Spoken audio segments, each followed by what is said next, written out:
너희는 너희 하나님 여호와의 자녀이니 죽은 자를 위하여 자기 몸을 베지 말며 눈썹 사이 이마 위에 털을 밀지 말라. 너는 내 하나님 여호와의 성민이라. 여호와께서 지상 만민 중에서 너를 택하여 자기 기업의 백성으로 삼으셨느니라. 아멘. 우리가 신명기를 쭉 살피면서 계속 우상 숭배에 관한 이야기를 하고 있는데 14장으로 넘어와서 갑자기 죽은 사람을 위해서 몸을 상하게 하지 말고 눈썹 사이 이마에 털을 밀지 말라 그런 얘기가 나오고, 그러면서 너는 내 하나님 여호와의 성민이다, 하나님의 자녀다, 이런 이야기를 하고 있습니다.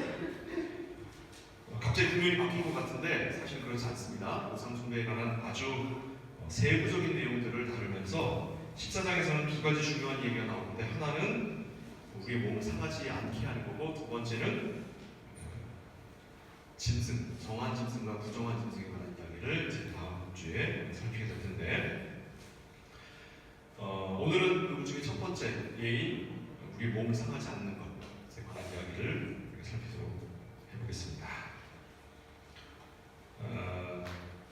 여러분들도 잘 아시다시피 인간의 몸이 어떻게 구성되어 있냐, 인간은 어떻게 구성되어 있냐라고 얘기할 때에 사람들한테 물어보면 되게 영혼과 육체로 되어 있습니다, 이제 이렇게 많이 얘기합니다. 그리고 조금 아는 척하는 사람들은 영과 혼과 육으로 되어 있습니다, 세 가지로 얘기하면서 혼이 뭐냐? 그런 동물을 갖고 있는데 영은 인간이라고 했습니다. 이렇게 조금 생각해본 사람들은 이렇게 세 가지로 얘기합니다. 이거는 이제 전자는 2분설이라고 하고 후자는 3분설이라고 해서 필압 철학에서 이야기하는 이론이에요, 이론. 그러니까 무엇으로 되어 있냐 했을 때 2분설, 3분설이 있습니다. 그럼 성경은 뭐라고 얘기하느냐? 성경은 인간을 설명하기 위해서 부득이하게 이런 방식을 취하긴 해요. 영혼과 육체 혹은 영과 혼과 육에 관한 얘기를 하긴 합니다. 그러나 성경은 기본적으로 나눠질 수 없는 것이다라고 이야기합니다. 영혼과 육체, 또 영과 혼과 육은 나눠질 수 없는 것이다. 그건 하나다. 본질상 하나이기 때문에 인간은 원래 창조되었을 때에 영과 혼과 육 혹은 영혼과 육체가 하나로 되어 있어서 영원히 사는 존재예요. 원래 인간은 영원히 사는 것이 본질이에요. 그런데 인간이 죄를 지음으로 죽음이라고 하는 걸 경험하게 됩니다. 여기서 말하는 죽음은 창세기에서만 얘기하는 죽음이에요. 이후의 죽음은 이런 죽음을 얘기하는 게 아닙니다. 우리가 소위 말하는 죽음은 창세기에서 이야기하는 죽음과 일치해요. 거기에 이제 죽었는데, 이 죽음 때문에 인간이 원래는 영과 혼과 육 혹은 영혼과 육체가 하나가 되어서 영원토록 사는 게 가장 안정적인 상태, 하나님께서 창조하신 상태인데, 이게 죄 때문에 잠시 잠깐 불안정한 상태가 됩니다. 화학 같은 거 공부해 보신 분들 아실 거예요. 화학, 안정적인 물질과 불안정한 물질이 있죠. 불안정한 물질은 안정화된 물질로 옮겨가려고 하는 경향이 강해요. 그렇죠? 안정적인 물질은 그 상태로 머물려고 하는 경향이 강하죠. 안정적인 물질 중에 대표적인 게 뭐예요? 물은 다른 성질로 바뀌려고 하지 않습니다. 잘. 근데 뭐가 가장 불안정한 물질이에요? 지구상에 있는 물질 중에 우라늄하고 플루토늄. 얘네는 불안정하기 때문에 이게 막 그 안에서 막 폭파하고 분열하고 막 융합하고 이런 일이 벌어져요. 인간은 기본적으로 안정적인 상태로 창조가 되었는데, 인간의 죄 때문에 잠시 잠깐 불안정한 상태로 가는 거예요. 그 불안정한 인간들끼리 살기 때문에 세상이 타락하고 죄가 가득한 세상이 되는 거예요. 불안정한 상태.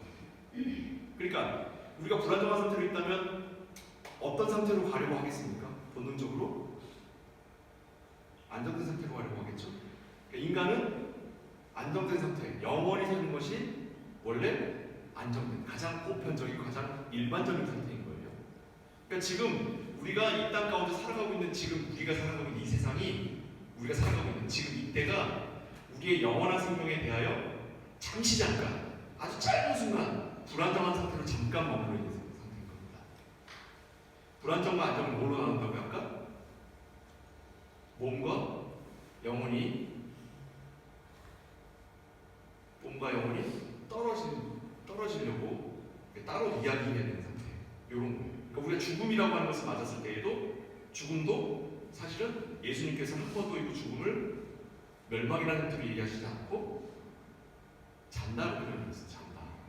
자는 사람은 곧 일어나는 거죠. 우리가 인간이 자는 게 일반적입니까? 깨어있는 게 일반적입니까? 깨어있는 게 일반적이죠. 그래서 예수님이 잔다고 표현하시는 거예요.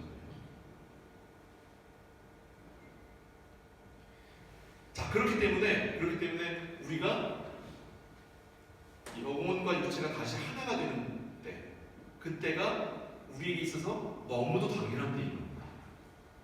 너무도 당연한 때. 예수님께서 우리에게 부활의 첫 열매가 되셨듯이 우리가 모두가 다 부활하는 것이 당연하게 되는 거예요. 우리가 경험해보지 못하고 우리가 보지 못했기 때문에 이게 어색한 거지, 원래 하나님께서 창조하신 창조세계 가운데서는 우리가 영혼과 육체가 하나가 되어 영원토록 사는 것이 가장 일반적인 선택입니다. 자, 그럼 질문 하나 합니다. 이미 과거에 아시는 분들은 입을 좀 다물어 주세요. 제가 몇 번 질문해봤었기 때문에. 주께서 이 땅에 오시면 우리가 부활하는데 어떤 부활을 합니까? 1번 영의 부활, 2번 육체의 부활, 3번 영육간의 부활. 뭘까요? 셋 중에 답이 뭘까요?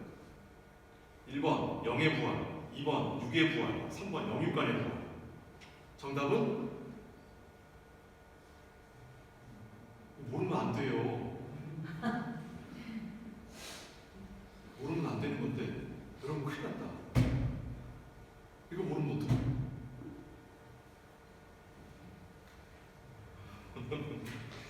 자, 좀 전에 우리가 우리 입으로 고백을 했어요. 사도신경을 가고 있습니다. 찬송가 맨 앞에 가볼게요. 찬송가 맨 앞에 보면 이렇게 되어 있습니다. 찾으셨어요? 사도신경 어딘지 잘 몰라요? 외우다 보니까 어딘지 잘 몰라요. 찬송가 맨 앞에 있습니다.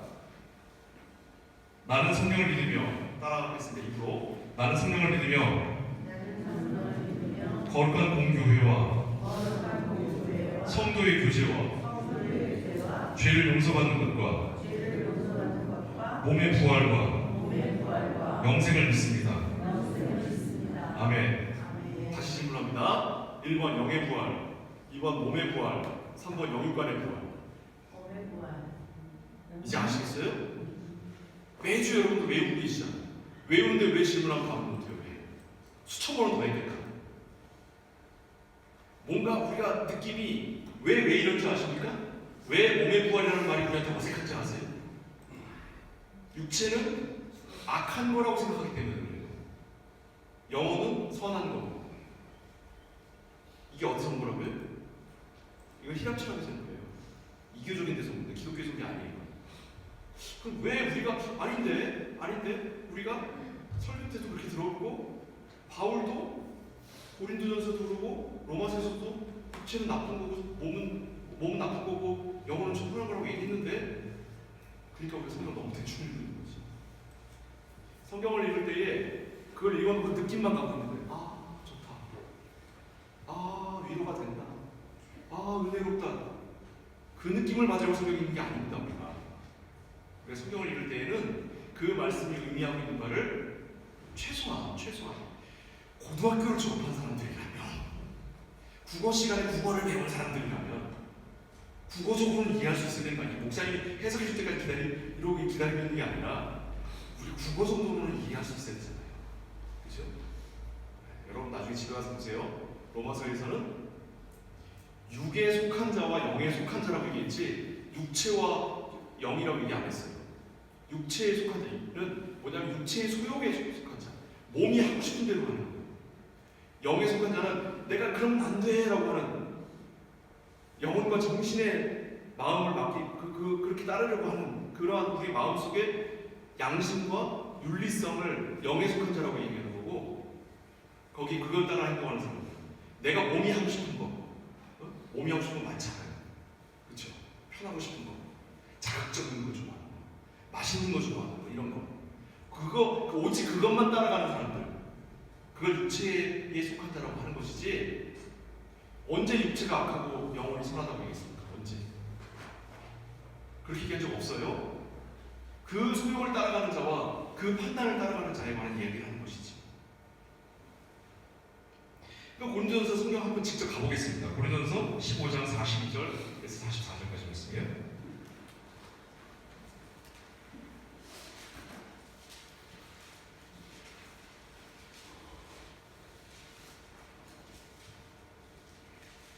신약성경 노이테슨 사이트 284 1. Korinthians Kapitel 15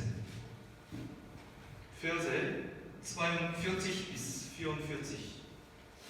고린도전서 15장 42절부터 44절까지 말씀입니다. 고린도전서 15장은 이게 이제 나중에 종말론 이야기를 다뤄주는데, 이게 종말장이라고 해서 종말에 대한 설명을 하는 거예요. 여기에 몸과 영혼이 어떻게 되는지 이런 얘기도 좀 나와요. 여기 42절부터 보겠습니다. 죽은 자의 부활도 그와 같으니 썩을 것으로 심고 썩지 아니할 것으로 다시 살아나며, 욕된 것으로 심고 영광스러운 것으로 다시 살아나며, 약한 것으로 심고 강한 것으로 다시 살아나며, 육의 몸으로 심고 신령한 몸으로 다시 살아나니, 육의 몸이 있은즉 또 영의 몸이 있느니라. 보세요. 모든 문장마다 뭐가 빠지지 않아요? 모든 문장마다 몸이 빠지지 않아요. 모든 문장마다 악한 것으로 심고 선한 것으로 살아나고, 또 뭐예요? 욕된 것으로 심고 영광스러운 것으로 살아나요. 약한 것으로 심고 강한 것으로 살아나요. 무슨 말이냐면 우리가 옷을 갈아입듯이 집에서 잠옷 벗고 나갈 때 입는 외출복 갈아입듯이 죄에 쩌든 몸을 벗어버리고 하나님께서 새로 입히시는 옷을 입는다는 뜻이 아니에요. 우리가 그렇게 생각한단 말이에요. 그게 아니라 우리가 입은 이 몸이 죽음을 통해 새롭게 되는 거예요. 무슨 말이냐면 부활할 때 이 몸을 입고 다시 살아나는 거예요. 이 몸을 입고 지금 이 몸이 다시 젊은 몸, 영원한 몸, 건강한 몸, 강하고 담대한 몸, 신령한 몸으로 다시 살아나는 거예요. 그 뒤에 문장에 나오죠. 육의 몸으로 신고 신령한 몸으로 다시 살아난다고요. 그 몸이에요. 그 몸이에요. 육의 몸이 있은즉 또 영의 몸이 있느니라. 육과 영은 앞에 있죠. 육의 몸, 몸의 몸, 그죠? 앞에 육은 육체의 소욕을 따르는 몸인데, 뒤에 영의 몸은 영의 이끄심을 따라가는 몸이란 뜻이에요. 그 몸이 이 몸이 되는 거예요. 그 몸이. 자, 로마서 6장으로 한번 가보겠습니다. 로마서 아까 이야기했으니까 로마서 6장 한번 가볼게요. 조금 전이니까 레모 카피텔 6장 로마서 6장입니다. 로마서 6장 Verse 12 bis 13 12절부터 13절 말씀. 노이테슨 사이트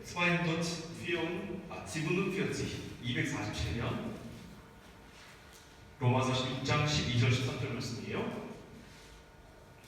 그러므로 너희는 죄가 너희 죽을 몸을 지배하지 못하게 하여 몸의 사욕에 순종하지 말고, 또한 너희 지체를 불의의 무기로 죄에게 내주지 말고, 오직 너희 자신을 죽은 자 가운데서 다시 살아나신 자 같이 하나님께 드리며, 너희 지체를 의의 무기로 하나님께 드리라. 여기 지금 마지막에 지체라는 말이 몸이라는 뜻이에요.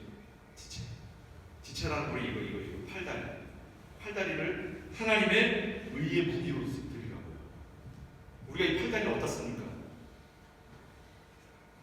죄진데 쓰잖아요. 그죠? 죄진데 쓴단 말이에요. 또 나의 욕심을 채우는 데 사용하잖아요. 이쁜 것도 여기다가 팔찌, 반지, 손톱, 또 남자들 시계, 남자들도 팔찌 쓰기라고 해주고, 문신 새기고. 이게 죄라는 게 아닙니다. 죄진 무슨 말이냐면 내가 하고 싶은 거, 내가 나의 욕심을 채우려고 하는 데에 사용한단 말이에요. 이런 것들, 그죠? 또 죄송한 말입니다만 이 탐욕, 악독에 빠지는 것도 결국 이 지체를 사용하는 거예요. 그러니까 이런 몸을 함부로 다루는데 우리가 사용하는데 그것이 아니라 우리가 이것을 어디다 사용했다고요? 하나님의 의의 병기요. 몸이 약하다고 얘기하는 겁니까 지금? 그런 얘기 없어요 성경에는. 그러니까 우리가 부활의 때에 다시 이 몸을 가지고 살아난다라고 하는 말은 우리가 지금 살아가면서 사용한 이 몸의 용례들이 우리가 부활의 주님 앞에 가고 영원한 생명을 살아가는 동안에 이 몸이 가지고 있었던 이 몸을 사용했던 모든 그 경험들을 가지고 살아가는 거예요. 무섭죠? 우리 기독교에서 이단으로 대표적인 이단들이 영지주의라고 하는 이단이 있는데 이 영지주의라고 하는 이단, 기독교를 굉장히 괴롭혔어요. 이 영지주의라고 하는 개념은 처음에 마르시온이라고 하는 사람이 처음 이제 이론을 냈어요. 마르시온이라는 사람이. 근데 이 사람이 약해서가 아니라 그게 인간의 보편적 정서라서 그래요. 종교성. 이 마르시온이 제창한 이 영지주의가 지금까지도 우리에게 영향을 미치는데 영지주의를 대표하는 건 여러 가지가 있지만 이분법이에요. 이분법. 영혼은 선하고 육체는 악하다. 선과 악. 뭐 이런 얘기죠. 설교할 때 이런 예화 같은 적 있어요? 누구예요? 노아의 홍수 때 노아가 이제 모든 동물들을 쌍으로 데리고 왔잖아요. 근데 이제 선이 태워달라고 와가지고 보니까 넌 선이니까 짝을 데리고 왔다. 악을 데리고 왔더니 그 악이 그래서 결국 그 다음 세상을 살겠다. 이런 말도 안 되는 예화도 있어요. 설교하는 게 옛날에 사용했던 것들.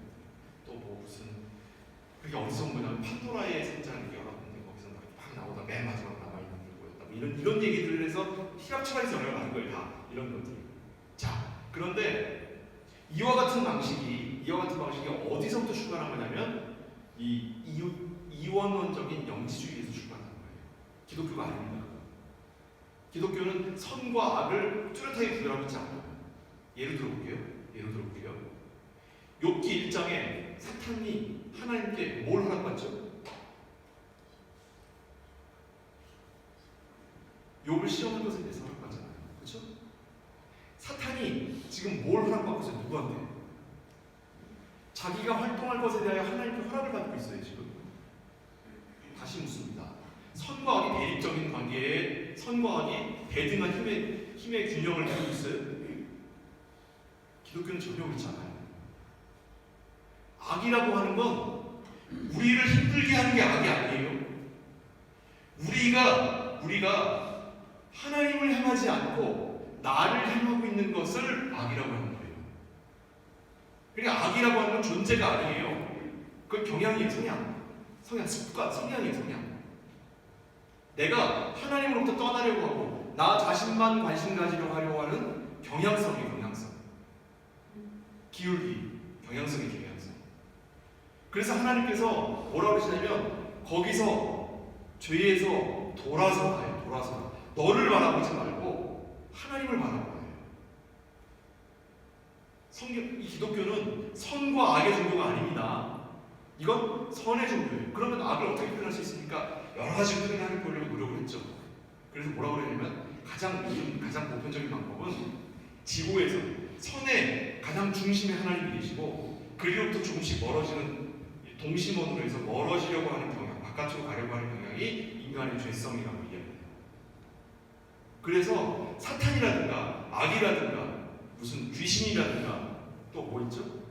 마귀라든가 이런 모든 것들은 사실은 어떤 실체를 두고 이야기하는 게 아니라 인간이 가지고 있는 욕심, 인간이 자기 자신을 사랑하려고 하는 그 경향성을 표현하는 다양한 내용들이 경우가 훨씬 많습니다.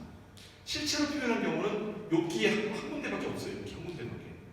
그럼에도 불구하고 그 욥기에 나오는 그 사탄조차도 하나님께 허락을 요구합니다. 하나님의 권속이에요. 희한하죠. 이 얘기를 왜 하냐면 우리가 몸에 관하여 이와 같은 방식으로 자꾸 이해하려고 하기 때문이에요.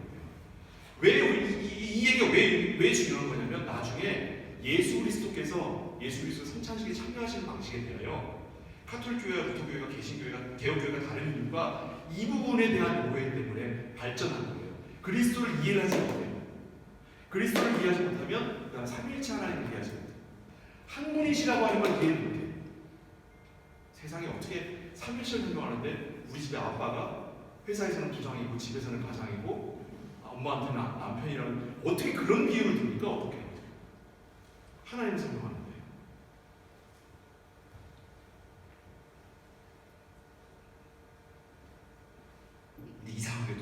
이상하게도 이와 같은 방식은 히랍 철학에서 왔다고 얘기했죠. 아까 헬라 철학에서 왔다고 했는데 헬라 철학만 갖고 있는 게 아니라 모든 이 세상에 있는 세상이 바라보고 있는 인간이 가지고 있는 보편적인 관점인 거예요. 예를 들어보고요. 여러분 전설의 고향 아세요? 전설의 고향 보면 귀신들이 나오죠.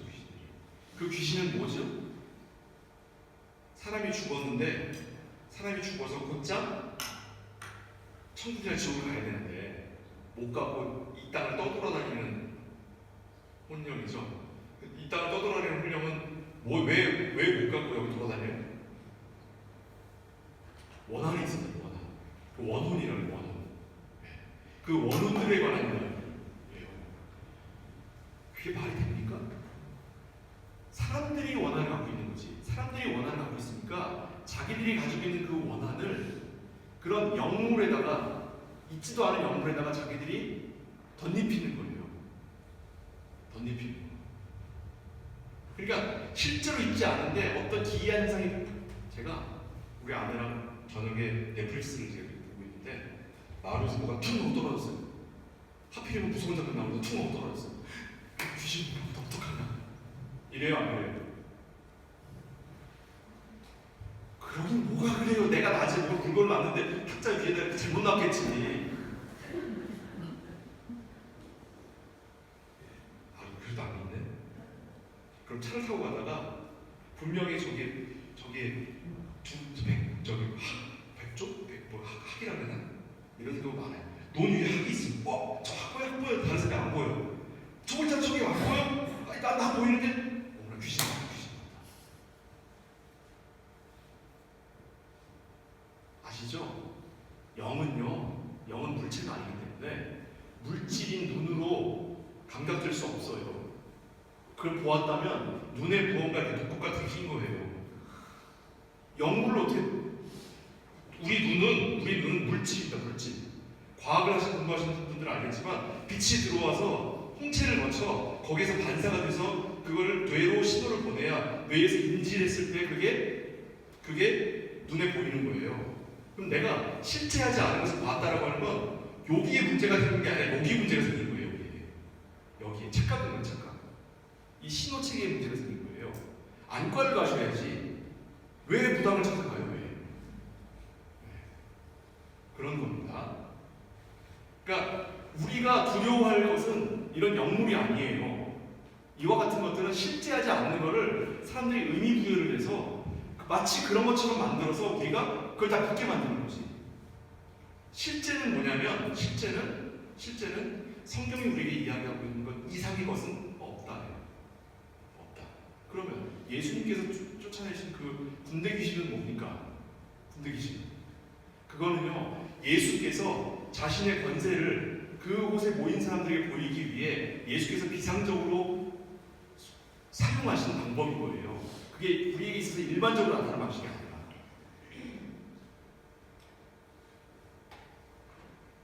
엑소시스트 영화 아세요? 엑소시스트?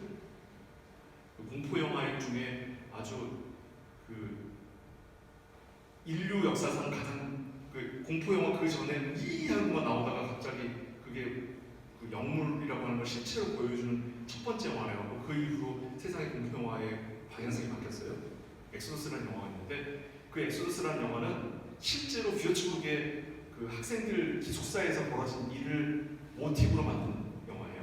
저희가 뷰어츠북에 살았었습니다. 그리고 그 일에 대한 상황도 알고 정확하게 어느 위치에서 어느 방에서 그 일을 하는지도 알고 거기에 해당하는 사람들, 인물들도 제가 찾아봤어요. 인물을 다 찾아봤어요. 그때 거기에 신부님들이 나와서 막 그 귀신 쫓아내잖아요. 그분들 다 감옥 갔어요. 얘를 귀신 쫓아낸다고 있지도 않은 귀신 쫓아낸다고 얘를 6개월로 굶겨가지고 아사시키는 거였어요. 실제로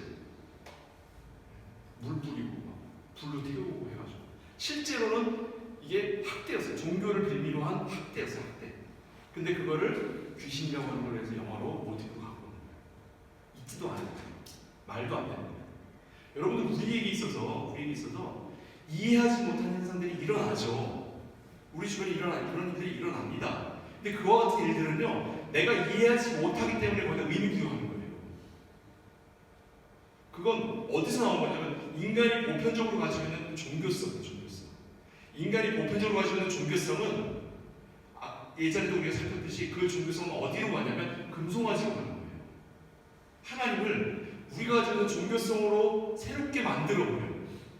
성경이 계시하고 있는 하나님이 아니라 내가 만든 하나님, 내가 만들어낸 이미지를 가지고 있는 하나님으로 만들어버립니다.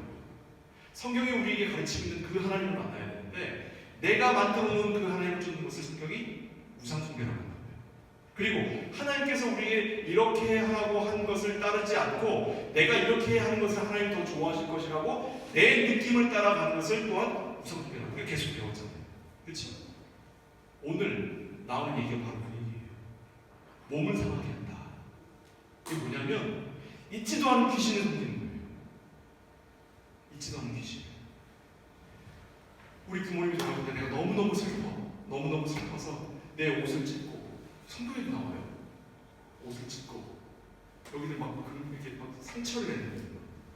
상처를 내는 거예요. 이런 방식은 고대 종교의 전생 희한하게도요. 게르만족의 종교에도 그런 게 나타나고요. 여기 유럽의 켈트족에서도 그런 게 나타나고 또 아시아에서는 무당이라든가 또 이런 어떤 종교적인 고대 종교적인 일을 하는 사람들이 다 나타나요. 그럼 아메리카도 똑같아요. 인디언이라든가 호주에도 마찬가지예요. 여러분들 막 이렇게 막 그림 그리고 막 이런 거 많이 나오잖아요. 봅니다. 그게 뭐냐면 옛날에 그림을 어떻게 그렸어요? 지금처럼 물감칠했어요? 아니에요. 문신처럼 상처를 나는 거예요. 여기 지금 이 말이 몸에다 문신 생기지 말라는 말과 같은 거예요. 젊은 분들. 이게 뭐냐면 자신이 이와 같은 일을 하는 것은 그러니까 켈트족이라고 하는 켈트라는 단어가 문신 새기는 사람들이라는 뜻이에요. 원래가 고대어로. 이 문신을 새김으로써 자기가 사랑하는 사람들을 기억하는 거예요.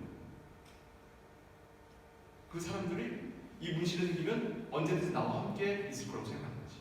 그게 유교가 들어오니까 우리는 그걸 몸에다 새기지 않고 명절 때마다 여자들을 괴롭혀가지고 음식을 나누는 거지. 그게 더 남미 쪽에서는 돌아가신 아버님, 어머님을 육신을 삶아가지고 자녀들이 나눠 먹어요. 여러분 식인종이라고 하는 게 그것도 또 귀신하고 똑같아요. 실제하지 않습니다. 잠깐 어떤 이유에 의해서 잠깐 생긴 거예요. 혹은 이와 같은 방식. 내가 이분이 떠나가는 것을 막기 위해서 이분을 나에게 담아주기 위해서 이분의 시신을 먹는 걸 나눠 먹어요. 그걸 좀 사랑하는 사람들. 그걸 외부 사람들이 보고 식인종이라고 먹는 거예요. 그렇게 그렇게 고기를 다 먹고 난 다음에 뼈가 남았잖아요. 그 뼈를 내가 기려야 되니까 집 앞에다 걸어놓는 거지. 내가 이걸 잡아먹었어가 아니라 이분을 내가 기리기 위해서. 이해가 안 되죠? 그런 종교성이 우리에게 있다니까요. 그런 종교성이. 우리에게 있으면 유교라고 하는 것이 들어와서 제사라고 하는 걸로 이것이 조금 더 포장되었을 뿐이에요. 여러분 제사상, 여러분 다 기독교니까 제사 잘 모르죠? 제사라는 게 있어요. 거기 보면 잿밥에다가 이렇게 숟가락을 꽂아요. 여러분들 자녀들한테 가정교육 시킬 때 밥 먹는데 밥그릇에다가 숟가락 꽂아놓으면 혼내시죠? 그게 뭐냐면 제사상에서 잿밥에다가 이렇게 숟가락 꽂아놓는 거거든요. 자, 이게 뭐예요 이게? 부모의 영혼이 있는 걸로 생각하는 거예요 진짜. 왜 그러죠? 육체와 영혼을 나눠서 생각하기 때문에. 육체와 영혼. 실제로 하나님께서 우리에게 가르치시는 이 진리는요, 육체가 죽음을 맞이하게 되면 영혼은 그 육체와 더불어 함께 그곳에서 잠시 잠을 자는 거예요. 우리가 마치 8시간 동안 자고 일어났는데 시간이 8시간이 나갔는데 우리 감각이 없듯이 그 잠이 좀 길어지는 것 뿐이에요. 그리고 주께서 일어나라 하실 때 그때 가서 우리가 일어날 겁니다. 왜? 영혼과 육체가 하나이기 때문에. 잠시 잠깐 영혼과 육체가 분리되는 것 같지만 그럼에도 불구하고 거기서 분리된다고 생각하는 것은 육체가 썩지만 영혼은 썩지 않죠. 그죠? 그렇기 때문에 잠시 잠깐 분리된다고 하는 거지, 분리가 우리가 생각하는 것처럼 영혼이 육체를 떠나서 막 떠돌아다니면서 막 나는 여기 봐, 이게 아니라 그런 게 아니에요. 또한 머리털을 민다, 여기 이마에 털을 민다 라고 하는 것도 마찬가지예요. 여기다 뭔가를 새기기 위해서 있는 건데, 이것에서 우리 이런 거에 동화시키기가 너무 좋죠.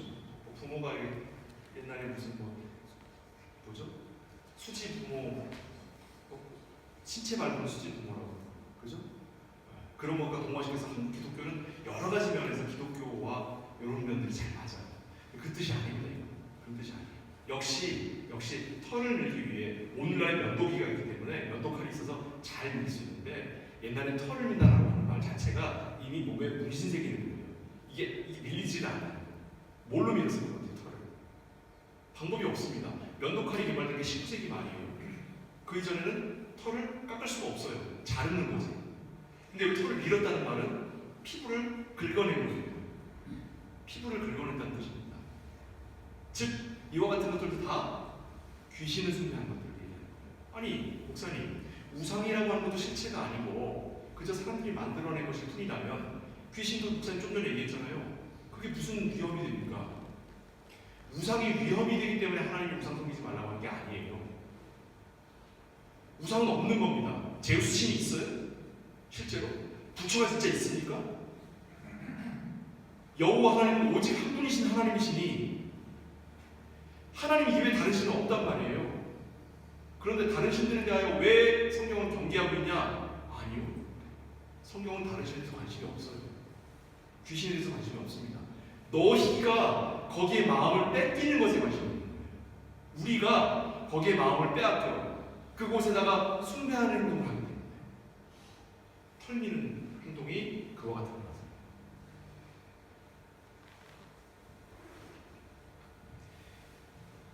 그러면 기독교는 뭐라고 이야기합니까? 기독교는 하나님을 사랑하고 이웃을 사랑하라고 하죠. 무엇을 따라? 우리의 감각을 따라, 우리의 자연적인 본성을 따라요? 아니죠. 하나님의 말씀을 따라. 그러니까 기독교를 정의하는 가장 첫 번째 되는 가치는요, 사랑의 종교라고 하는데, 사랑의 종교라고 하는 건 두 번째 가치. 첫 번째 가치는 계시종교예요. 계시종교. 이 세상에 있는 어떤 종교도요, 신이 이야기하는 말을 따라 자기가 순종하는 종교가 없습니다. 오직 기독교라는 이름을 가진 종교들만 그래요. 천주교, 기독교, 루터교, 성공회, 동방교회, 기독교라는 이름을 가진 교회들만 계시종교예요. 계시종교는 자신들의 감각과 자신들의 느낌과 자신들이 가지고 있는 귀신 숭배 사상, 자의적 숭배를 따라 섬기는 것이 아니라, 하나님께서 나는 어떠한 하나님이시다, 너희가 나에게 예배할 때는, 너희가 나에게 제사할 때는 이와 같은 방식으로 해라 라고 하는 방식을 따라 그렇게 하나님께 나아가는 종교예요.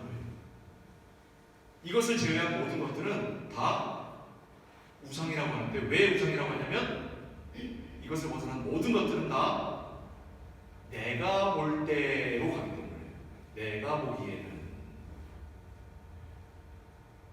보기에는 십자가를 좀, 내가 보기에는 이거 강대상을 좀, 내가 보기에는 좀 여기다가 화분을 좀, 내가 보기에는 여기 선물에다가 좀, 내가 보기에는 여기다 뭘 좀 걸어놨으면, 내가 보기에는 좀 교회가 좀 거룩한 모습이 되게 하기 위해서 이런 분위기를 만들었어요. 내가 보기에는 여기 이런 악기, 전자악기를 사용하지 않았습니다. 내가 보기에는 여기 오르간을 갖다 놨습니다. 이런 도무지 성경에서 나오는 가치가 아니라 우리가 가지고 있는 가치를 가지고 하나님께 예배드릴 것에 대하여 생각하는 방식들, 이런 것들이에요. 그것을 대표하는 게 뭐였다? 자기 몸을 상하게 하고 털을 밀는 거죠.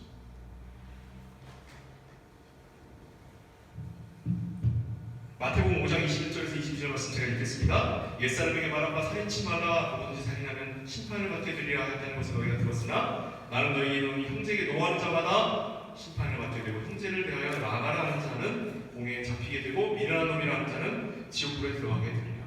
하나님께서 말씀하시는 이 말씀의 내용은, 그리스도께서 말씀하시는 그 말씀의 내용은 곧 하나님을 향하고 이웃을 향하는 거예요.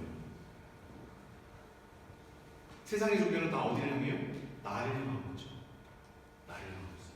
불교는 아주 극단적으로 나 자신을 문제 해결의 근원으로 여기는 종교죠. 우리 기독교랑 가장 멀리 있는 종교가 불교예요. 제가 불교를 비난하지 않습니다. 불교가 참으로 훌륭합니다. 우리 마음을 다스리는 데 있어서 여러분들 그 인터넷에 법륜 스님이나 이런 분들 강연하는 건 좀 들어보세요. 제발. 그런 거 좀 듣고 좀 기독교인도 좀 불교한테 배울 게 좀 많은 것 같아요. 근데 그와 같은 것은 지금 이 땅 가운데 살아가면서 내 자신의 마음을 다스리는 정도의 수준인 거예요. 우리의 신앙은 나 자신을 향하는 게 아니라 우리의 밖을 향합니다. 이웃을 향하고 하나님을 향하는 거예요. 무엇일까? 하나님의 말씀입니다. 우리 수요일날 우리 권사님이 어떤 목사님이 막 성경 말씀 이야기해서 그렇게 설교하는 것도 있다는데 제가 그렇게 볼게요. 창세기 1장 17절에 말씀하십니다. 영원하신 하나님께서 자기 형상과 모양대로 인간을 창조하셨습니다. 창세기 2장 7절에서 말씀하십니다. 눈으로 만드시고 그 코에 생기를 불어 넣으셨습니다. 그리고 난 힘들다. 창세기 3장 그렇지 보여야지 말하지. 창세기 3장 19절에 당연히 인간은 영원히 살고 하나님의 형상대로 몸과 영혼은 나눌 수 없는 하나였습니다. 그런데 불순종의 죄로 죽음을 선고받게 되었습니다. 그러면서 15장 20절입니다. 하지만 그리스도께서 부활의 첫 열매가 되셔서 몸의 부활을 선언하셨고 우리는 그것을 고백하는 거죠. 이렇게 할 것 같죠. 이것이 사실은 제가 좀 가볍게 얘기했지만 이게 우리가 하나님 앞에 어떠한 모습으로 서 있는가를 이야기하고 있는 가장 근본적인 얘기예요. 창세기 1장, 2장, 3장, 그리고 고린도서 15장. 이교적인 방식으로 우리가 가지고 있는 방식에 우리가 가지고 있는 감각으로 신앙하는 게 아니라 참으로 하나님 말씀이 무엇이라고 이야기하는지를 보고 하나님께로 나가야 한다고요. 고린도서 15장 51절에서 53절입니다. 좀 전에 본 말씀 바로 뒤에 보라 내가 너희에게 비밀을 말하노니 우리가 다 잠잘 것이 아니고 마지막 나팔에 순식간에 호련히 다 변화하리니 나팔 소리가 나매 죽은 자들이 썩지 않을 것으로 다시 살고 우리도 변화하리라. 이게 무슨 말이냐면 죽었던 자들은 썩지 않은 몸으로 바뀌어서 그 몸이 바뀌어서 부활할 것이고 살아있는 사람들은 살아있는 채로 이 육신이 변화한다는 거예요. 옷을 벗고 다시 입는 게 아니라 변화한다는 거예요.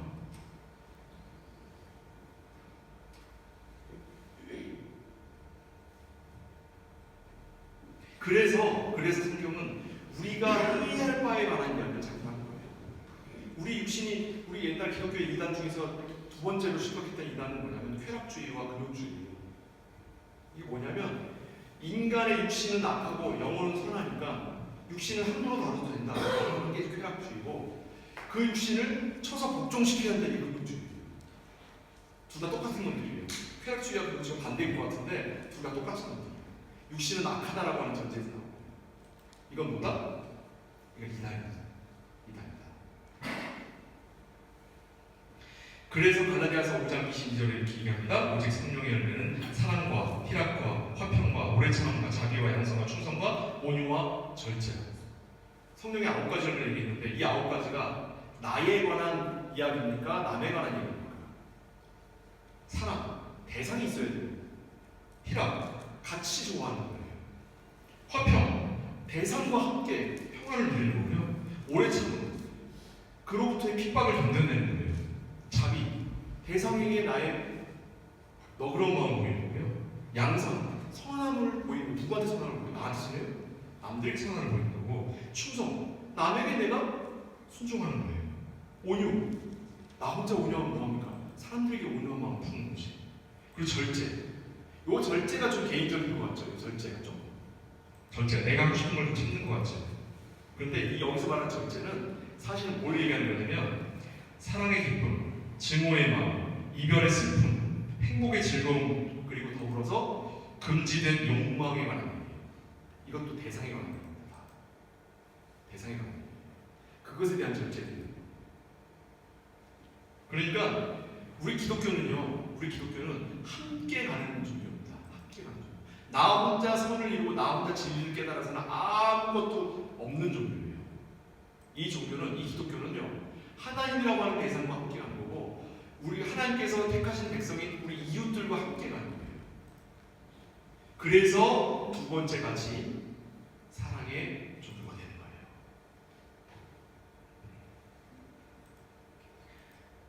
오늘 본문 다시 한번 가보겠습니다. 14장 1절과 2절인데 여기에 반복되는 표현이 있어요. 이 짧은 본문에 반복되는 표현이 나옵니다. 너희는 너희 하나님 여호와의 자녀니 죽은 자를 위하여 자기 몸을 베지 말며 눈썹 사이 이마 위에 털을 베지 말라. 너는 너희 하나님 여호와의 성민이라. 여호와께서 지상 만민 중에서 너를 택하여 자기의 기업의 백성을 삼으셨다. 세번 반복되는데 보이세요? 세번 반복된 게 보이세요? 제가 성경에 세번 반복되면 뭐라고요? 베톤. 최상급이 최상급. 이 최상의 가치가 뭐라고요? 하나님 우리를 자녀 삼으신다. 하나님이 우리를 사랑하신다. 하나님이 너희를 사랑하는데 왜 너희는 너희 몸을 함부로 상하게 하는가? 어때요? 우상 숭배하지 말라는 것보다 더 세지 않아요? 우상 숭배하지 말라는 건 하나님이 우리를 사랑하시는 것처럼 너희도 하나님만을 사랑해야지. 왜 너희 자신을 돌아보느냐? 이게 문제였어요. 근데 여기서 하나님 다른 방식으로 이야기하죠. 내가 하나님이 너희를 사랑하냐? 너희도 제발 너희 몸을 함부로 다루지 말고 하나님의 사랑을 기억하여 너희 몸을 좀 사랑해 주라. 이게 오늘 본문의 뜻입니다. 간단한 거였어요. 그런데 우리가 이 간단한 내용을 이해하지 못하는 것은 무엇 때문이냐면 우리가 가지고 있는 우상에 대한 경향성 때문이에요. 경향성. 어떻습니까?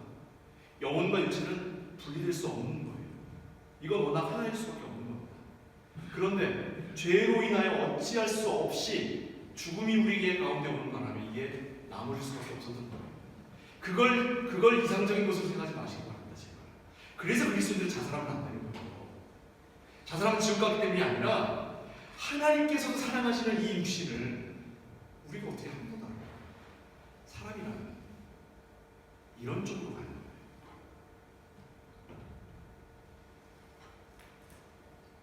하나님께서 우리에게 그 사랑 표현을 절절하게 하시는 것이 좀 느껴져야 합니다. 이 김 목사가 참 이게 무뚝뚝한 사람이라서 방법이 없네. 그걸 어떻게 전달할 방법이 없네. 느껴지시나요? 진짜 좋은 건데.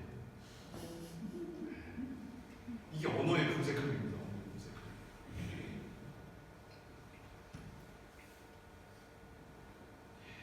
그래서 고린도전서 6장 19절 말씀 이렇게 얘기합니다. 너희 몸은 너희가 하나님께로부터 받은 바 너희 가운데 계신 성령의 전인 줄을 알지 못하느냐. 다시 읽을까요? 고린도전서 6장 19절이에요. 너희 몸은 너희가 하나님께로 받은 바 너희 가운데 계신 성령의 전인 줄 알지 못하느냐. 너희는 너희의 것이 아니라 값으로 사신 것이니 그런즉 너희 몸으로 하나님께 영광을 돌리라. 아멘. 무슨 말이 필요합니까? 그렇죠? 우리 오늘 마지막으로 다시 한번 이것을 기억하는 신앙 고백을 하면서 말씀 마칠게요. 사도신경 갑니다. 사도신경 마지막 나는 성령을 믿사오면부터 고백을 하면서 말씀 마치도록 하겠습니다. 나는 성령을 믿사오다. 시작.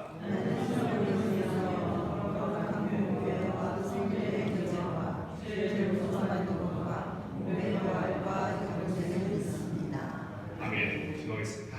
사랑하는 아버지 하나님, 부족한 자가 하나님께서 우리에게 대한 사랑을 설명하려고 하는데 참으로 궁색함을 느낍니다. 하지만 하나님은 영으로 우리의 마음을 변화시키시고 말씀으로 우리를 새롭게 하시는 분이신 줄 아니 하나님께서 우리의 이와 같은 내용을 변화로 또한 우리의 깨달음으로 또한 우리의 삶으로 고쳐주시길 간절히 소원합니다. 우리가 몸이 육체가 악한 것인 줄 알고 함부로 다루려고 했던 것, 혹은 이것이 내 것인 줄 알고 이것을 내 마음대로 하려고 했던 그러한 마음들보다도 참으로 하나님의 것임을 기억할 때에 우리가 이 몸과 이 영혼을 얼마나 소중히 다뤄 하나님께 영광의 제물로 드려야 하는 것인 줄을 우리가 다시 한번 기억하게 하심을 감사드립니다. 이것이야말로 참으로 하나님의 자녀됨을 우리 삶 가운데서 확인하는 방법인 줄 알고 우리가 참으로 하나님께 나아가도록 허락하여 주옵소서. 예수 그리스도 이름으로 축복하며 기도하옵나이다. 아멘.